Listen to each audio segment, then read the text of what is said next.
Pada zaman dahulu kala, tepatnya di wilayah Sumatera Selatan, ada seorang putri kemarau. Nama asli putri tersebut adalah Putri Zara. Dia disebut putri kemarau karena lahir pada musim kemarau. Sayangnya, ibundanya sudah meninggal dunia, sehingga dia menjadi putri sematawayang sang raja. Raja tersebut adalah raja yang bijaksana. Negeri yang dipimpinnya begitu tentram dan makmur. Namun, pada suatu ketika, negeri tersebut dilanda musim kemarau yang begitu panjang.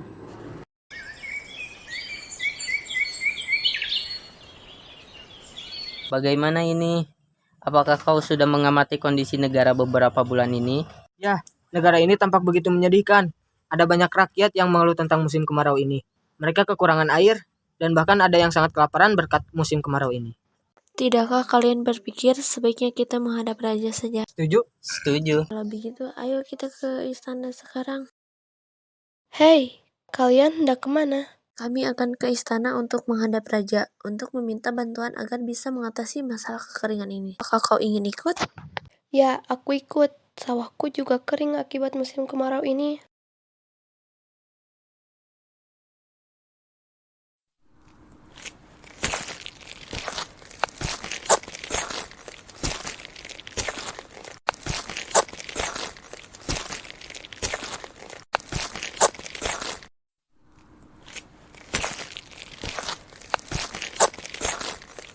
Ada apa gerangan semuanya datang kemari beramai-ramai?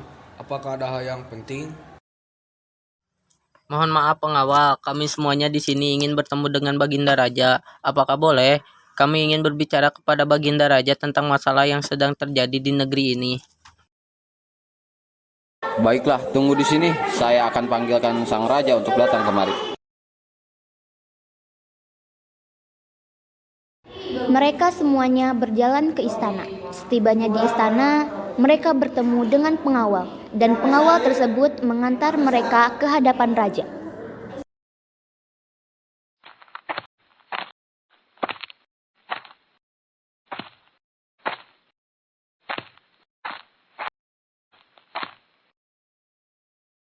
Ada perihal apa sehingga kalian datang kemari?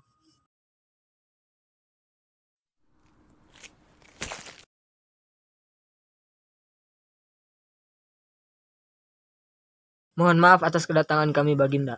Maksud kami kemari ialah untuk mohon kepada Baginda agar menanggulangi masalah yang tengah melanda di negeri ini. Benar sekali, Baginda. Banyak rakyat yang menderita berkat adanya musim kemarau yang berkepanjangan ini. Baiklah, saya akan mengatasi masalah ini dan menemukan jalan keluarnya. Kalian bisa kembali ke rumah masing-masing. Baiklah, Baginda. Kami akan menunggu kabar baik dari Paduka. Kalau begitu, kami mohon pamit diri.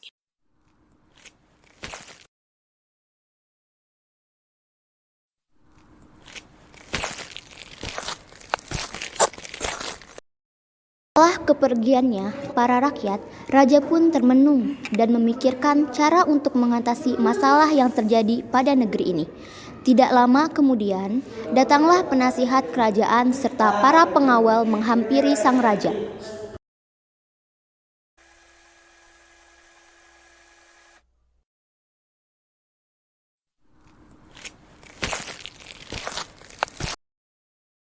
Saya melihat Baginda sangat kesusahan mencari jalan keluar dari permasalahan ini. Bagaimana untuk mempermudah? Baginda Raja mengundang beberapa peramal saja untuk menemukan jalan keluarnya. Itu akan mempermudah Baginda untuk menyelesaikan permasalahannya. Benar juga apa katamu, wahai penasehat? Kenapa saya tidak terpikirkan hal itu sebelumnya? Terima kasih atas masukannya. Pengawal, undang 3 peramal datang kemari hari ini juga. Kita selesaikan masalah ini dengan cepat. Baik Baginda, akan kami siapkan kereta untuk Baginda. Beberapa saat kemudian, Permisi Paduka, maaf mengganggu waktunya. Saya ingin menginformasikan bahwa para peramal yang Paduka undang sudah datang. Ada 3 peramal yang datang dan sedang menunggu Paduka di ruang pertemuan. Baiklah, terima kasih atas informasinya. Saya akan segera ke sana. Mari saya antar Paduka Raja. Raja dan pengawal itu pun berjalan menuju ruang tunggu yang sudah ada 3 para peramal di sana. Dengan langkah kaki yang gagah, Raja memasuki ruang tunggu itu dan duduk di antara para 3 peramal itu.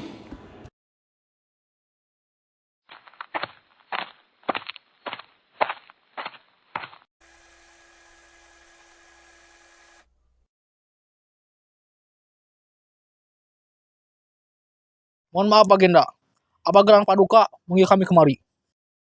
Saya mengundang kalian dengan tujuan untuk mencari jalan keluar atas masalah kekeringan yang terjadi sekarang ini. Baiklah, akan kami coba. Ketiga peramal itu mengangguk seolah mengerti dengan perkataan yang Raja ucapkan tadi, dan para peramal itu pun memulai ramalannya. Tetapi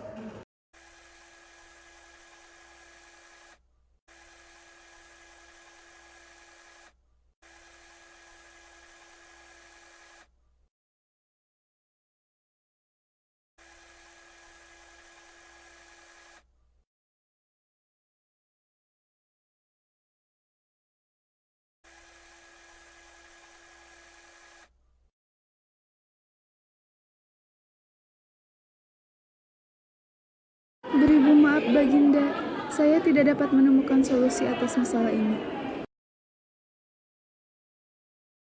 Maafkan saya juga Baginda, saya tidak menemukan jalan keluarnya. Maaf Baginda, begitupun juga dengan saya tidak dapat menemukan jalan keluarnya. Maaf atas keterbatasan pengetahuan kami. Lalu siapakah yang bisa mengatasi masalah ini? Alangkah kasihannya rakyat di negeriku, mereka begitu menderita.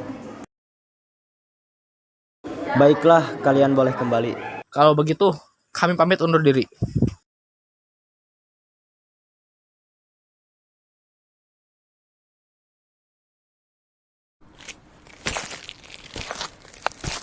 para peramal pun meninggalkan kerajaan. Sementara itu, Raja dan para pengawal serta penasihat kerajaan pun berkumpul kembali di ruang pertemuan. Bagaimana Baginda? Apakah sudah ada jawaban dari ketiga peramal itu? Tidak ada sama sekali. Ampun Baginda, saya telah mendengar kabar tentang seorang peramal yang amat sakti. Peramal itu berada di desa yang sangat jauh dari kerajaan ini. Benarkah? Aku harap dia dapat memberikanku solusi. Segera siapkan kereta, aku akan menuju ke desa itu. Baik Baginda, akan kami siapkan kereta untuk Baginda. Raja segera bersiap-siap untuk menemui peramal yang dimaksud. Setelah itu, seluruh keluarga kerajaan berkumpul.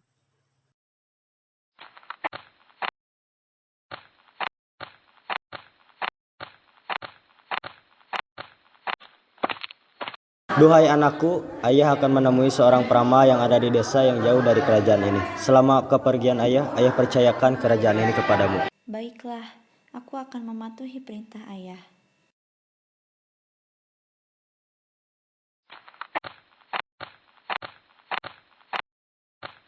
Raja segera berangkat dan meninggalkan kerajaan.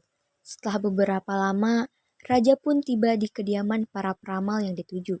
Setelah mengetuk pintu beberapa kali, peramal itu membuka pintunya.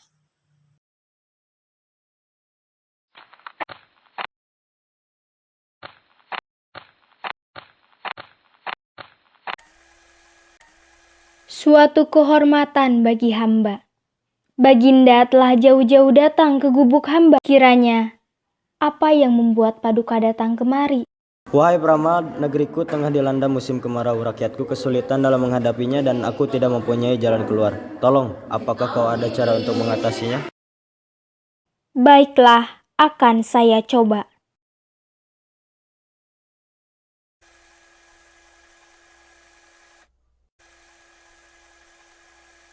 Baginda, ada petunjuk yang akan membawa masalah tersebut keluar dari negeri Paduka. Petunjuk tersebut akan segera muncul melalui mimpi sang putri.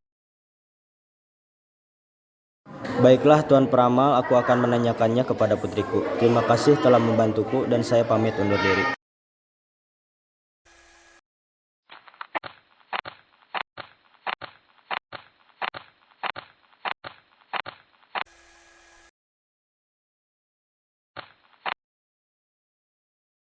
Terima kasih kembali, Baginda.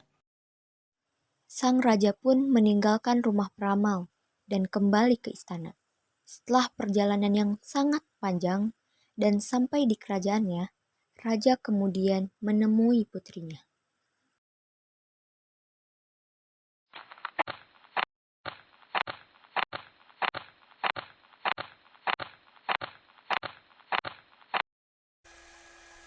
Wahai anakku, ayah sudah bertemu dengan peramal yang ayah ceritakan tempo hari. Dia mengatakan bahwa petunjuk tentang jalan keluar atas masalah negeri ini akan datang dalam mimpimu. Tidakkah kau bermimpi mengenai hal tersebut? Mohon maaf ayah, aku belum mengalami mimpi tersebut. Akan tetapi, alangkah baiknya jika masalah kekeringan ini kita serahkan saja kepada Tuhan. Benarkah perkataanmu, wahai putriku? Maafkan ayah, ayah sudah sadar dengan apa yang seharusnya ayah lakukan.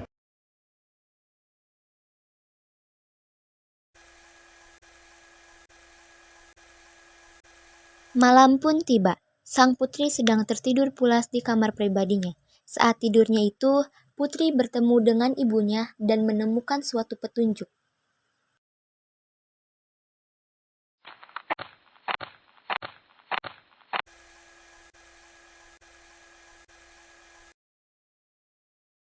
Wahai putriku, apa yang tengah dialami oleh negeri ini akan segera berakhir. Apabila seorang gadis yang rela berkorban dan mau menceburkan dirinya ke laut. Putri segera terbangun dari tidurnya. Putri rasa mimpinya itu sangat begitu jelas. Raja yang sedang melewat di depan kamar putrinya tiba-tiba terkaget karena suara gaduh di dalam kamar putrinya. Raja pun memasuki kamar putrinya dan menghampiri serta menenangkan putrinya dan bertanya tentang apa yang terjadi kepadanya.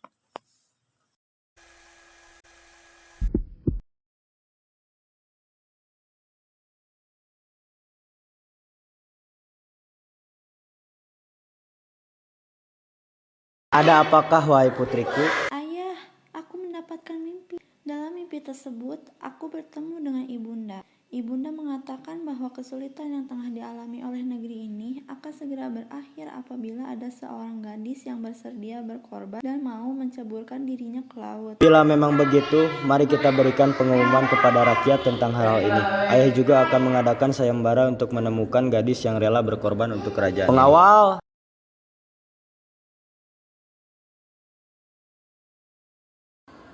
Ada apa Baginda? Apakah Baginda memanggil kita kemari? Ada yang bisa kita bantu?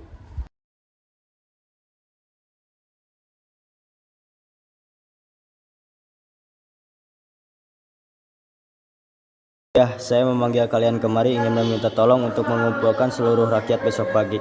Putri kecil saya sudah mendapatkan jalannya untuk mengakhiri masalah ini. Kita adakan acara sayembara untuk menemukan gadis yang rela berkorban untuk kerajaan ini. Apakah bisa? Baiklah, lanjutkan lagi tugas kalian.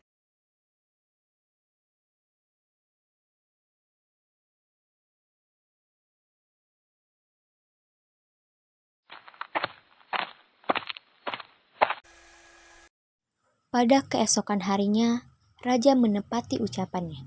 Para pengawal mengumpulkan semua rakyat sebagaimana yang telah diperintahkan oleh sang raja.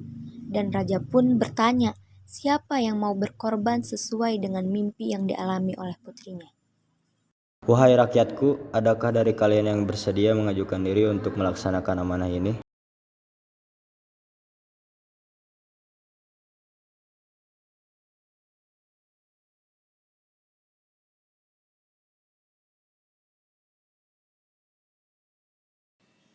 Mohon maaf ayah, saya rela mengorbankan diri demi kemakmuran seluruh rakyat yang ada di negeri ini.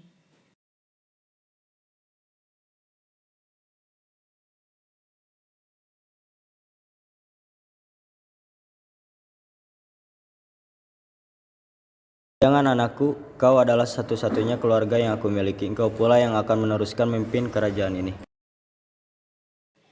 Tidak ayah, sebaiknya saya menjadi korban demi rakyat. Mungkin saja ini adalah takdir saya.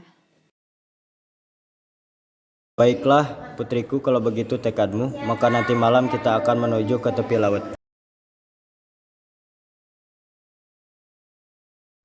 Malam pun datang. Dengan langkah yang berat, raja beserta rakyat-rakyatnya, begitupun para pengawalnya, mengantarkan putri ke tepi laut yang sangat curam. Dan di saat itu pun, perasaan raja sangat terpukul sekali karena akan kehilangan putri semata wayangnya.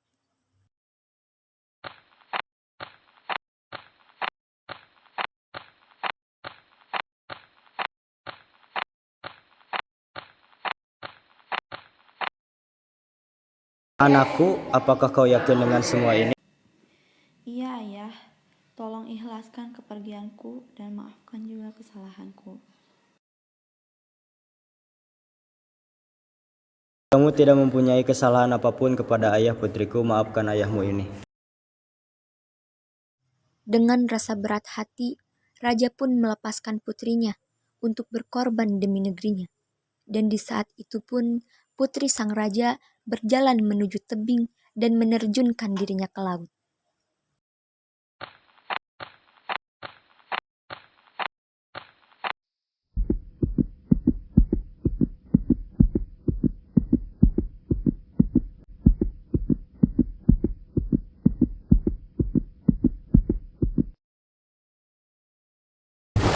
Setelah raja melihat putrinya terjun ke dasar laut, raja pun menyuruh rakyat-rakyatnya untuk kembali ke rumahnya masing-masing. Tetapi ketika perjalanan pulang, datangnya segerombolan angin besar serta turunnya hujan yang sangat lebat. Semua rakyat yang merasakan turunnya air hujan tersebut sangat merasakan kebahagiaan karena musim kemarau yang sangat berkepanjangan ini akan berakhir. Begitupun dengan sang raja yang ikut merasakan senang melihat rakyat-rakyatnya memancarkan senyum kebahagiaan atas turunnya hujan.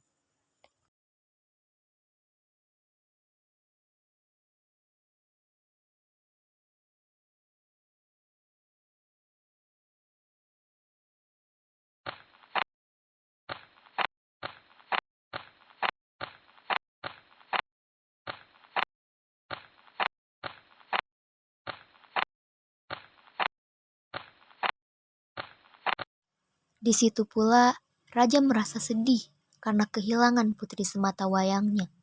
Dengan rasa yang bercampur aduk, raja pun masuk ke dalam istana beserta para pengawalnya. Setibanya di istana, raja pun tidur di dalam kamarnya. Kala itu, raja mendengar sebuah suara gaib.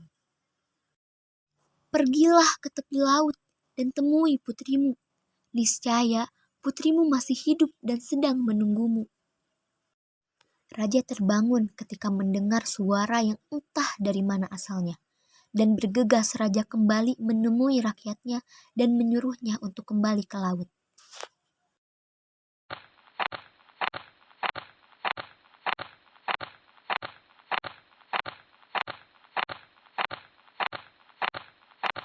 Raja sangat bersuka cita dan rombongan itu pun kembali ke istana. Masalah sudah terselesaikan dan beberapa tahun kemudian Putri Kemarau menjadi ratu menggantikan ayahnya. Ia memerintah dengan bijaksana sehingga rakyatnya bisa hidup dengan tentram dan makmur.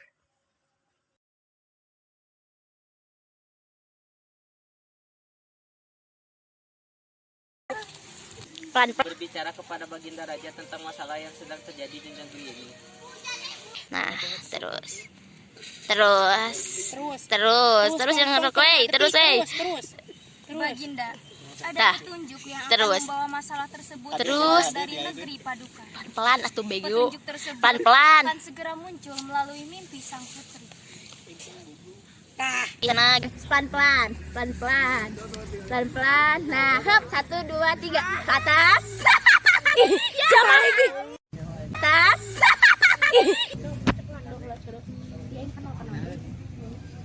Geleng kepalanya. Si iya disalah. Geleng. Oke, udah. Oke, stop. Putri naik.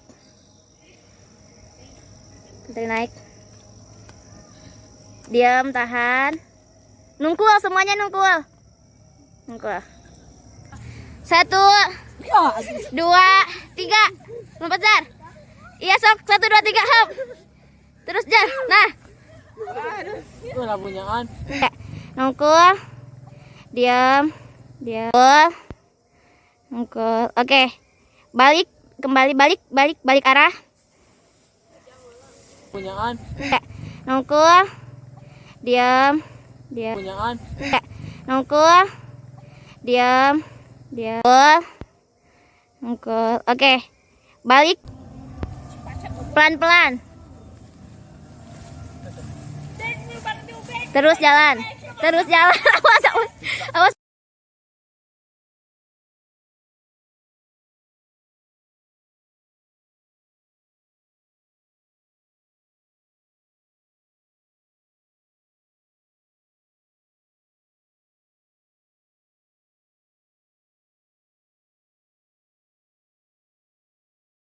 Halo guys, terima kasih. Memori HP siapa? Oh iya, ini HP kamu. Guys, terima kasih ya. Bye bye. Terima kasih. Bye. Ih, lucu.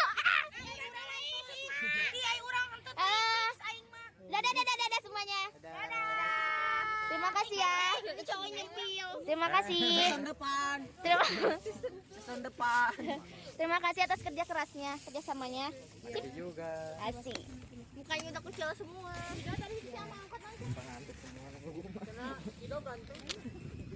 Oke, bye bye guys. Saya sebagai sutradara, sebagai seorang dari pamit undur diri. Bye bye. Mwah. Tukangan lain paharep-harep atinjak say. Kanapan? Guys.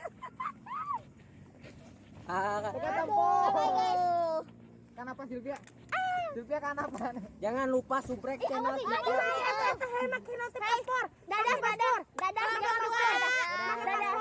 Dadah. Season depan.